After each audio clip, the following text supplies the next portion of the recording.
The emergency alert pinged across the station's security network at 0347 hours, jolting Officer Vex Tar from his routine patrol monitoring. Unauthorized activity in Nursery Wing Delta.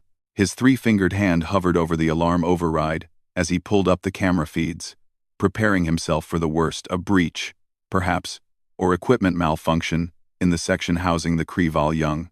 What he saw instead made his translator implant stutter in confusion. 7 Kreval cubs, each no larger than a Terran house cat, with their distinctive crystalline fur still soft and underdeveloped, were gathered in a tight cluster around something in the center of the common area. Their tiny claws worked with surprising coordination, dragging blankets, cushions, and what appeared to be stolen insulation panels from the wall maintenance closet. The peculiar thing was their singular focus, the way they moved with purpose, rather than the chaotic energy typical of their age group. Vex Tar zoomed the camera closer, and his respiratory slits flared in shock. At the center of their construction project, curled on her side with one arm tucked beneath her head, was Alara Quinn, the human xenobiologist assigned to the Kreval Cultural Exchange Program. She was fast asleep, completely unaware of the architectural endeavor happening around her body. By the ancestors, Vex Tar muttered, already moving toward the nursery wing. Protocol demanded he investigate immediately. But something made him pause at the doorway, watching through the reinforced glass, rather than barging in. The cubs were building a nest. That much was obvious now. But not just any nest. This was the traditional Kreval Veltara, the communal sleeping structure their species constructed only for family units. The pattern was unmistakable. A circular base of soft materials, walls built up and inward to create a protective dome, with careful attention paid to insulation and structural integrity, around a human. Around Alara Quinn. The eldest cub. Vex Tar recognized her as Shira, barely 6 cycles old, positioned herself at Alara's head, carefully arranging a pillow she'd dragged from across the room. Her tiny chirps guided the others, who responded with the instinctive cooperation that Kreval young displayed only within their birth clusters. A smaller cub, Tiknir, struggled with a blanket twice his size, determination evident in every awkward step as he added it to the growing walls. Vex Tar's translator caught fragments of their high-pitched communication. Safe. Warm.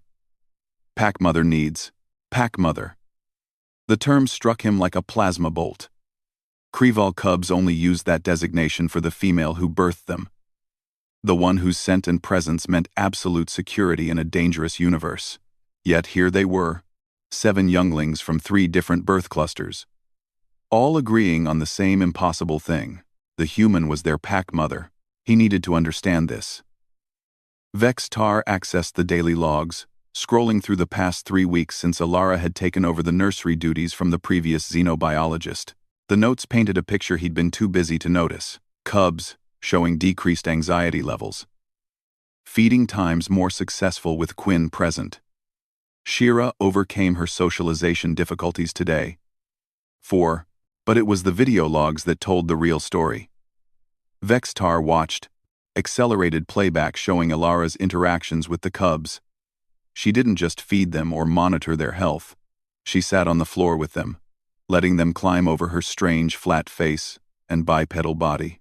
When Tiknir had fallen and injured his tail, she'd held him for 2 hours, humming something her translator didn't even attempt to process. She'd learned their individual chirps, responded to their needs before the monitoring AI could even flag them. She'd done what Kreval specialists said was impossible. She'd earned the trust of cubs from multiple birth clusters simultaneously. Something about her mammalian warmth, her patience, her inexplicable human instinct to nurture anything small and vulnerable, it had bridged a gap that evolutionary biology said shouldn't exist. Back in the present moment, the nest was nearly complete. The cubs had created something that would make their ancestral architects proud. A perfect miniature Veltara with Alara Quinn at its heart. Shira gave a satisfied chirp and curled up against Alara's chest. One by one, the others followed, filling in the spaces around the sleeping human until she was completely surrounded by warm, purring bodies and crystalline fur that caught the dim night cycle lights like scattered stars. Vex Tar made his decision, He quietly closed the security alert, marking it as resolved, no action required. In his report, he'd note only that the cubs were engaging in cultural nest-building activities and that xenobiologist Quinn was providing appropriate supervision. Let them sleep. Let this strange, impossible family unit have their peace. As he returned to his station, Vextar couldn't help but think about the human specialists back on Earth who'd warned against letting their people get too attached to alien species. They worried about professionalism, about maintaining proper boundaries, about the dangers of anthropomorphization. They understood nothing. Those humans had never seen what he'd just witnessed. 7 cubs who'd lost their birth mothers to the plague, who'd been withdrawn and frightened despite every medical intervention, now sleeping peacefully because one human had simply cared, not because protocol demanded it, not because her assignment required it, but because apparently humans couldn't help themselves. They saw something small and scared, and every instinct in their strange primate brains screamed to protect it.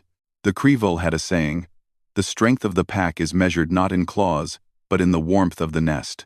Perhaps, Vextar mused as he watched Elara shift slightly in her sleep, careful even in unconsciousness not to disturb the cubs pressed against her. Perhaps humans understood that better than anyone. When Elara finally woke 3 hours later, surrounded by purring cubs and wrapped in a nest she definitely hadn't fallen asleep in, her laugh echoed through the nursery wing. It was a sound of pure joy, untranslatable, but somehow universally understood. Vextar added one final note to his report. Recommend xenobiologist Quinn for permanent assignment to Nursery Wing Delta. The cubs have made their preference clear. After all, who was he to argue with 7 tiny architects and their choice of pack mother?